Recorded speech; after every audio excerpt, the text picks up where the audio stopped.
How to publish websites using Framer AI agents.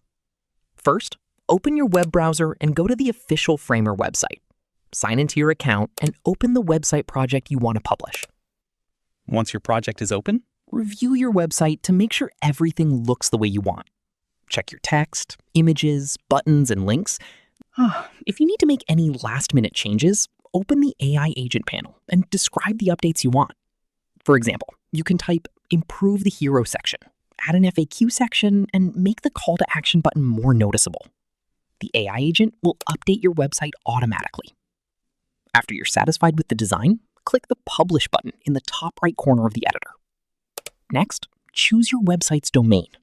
You can publish using a free Framer subdomain or connect your own custom domain if your plan supports it.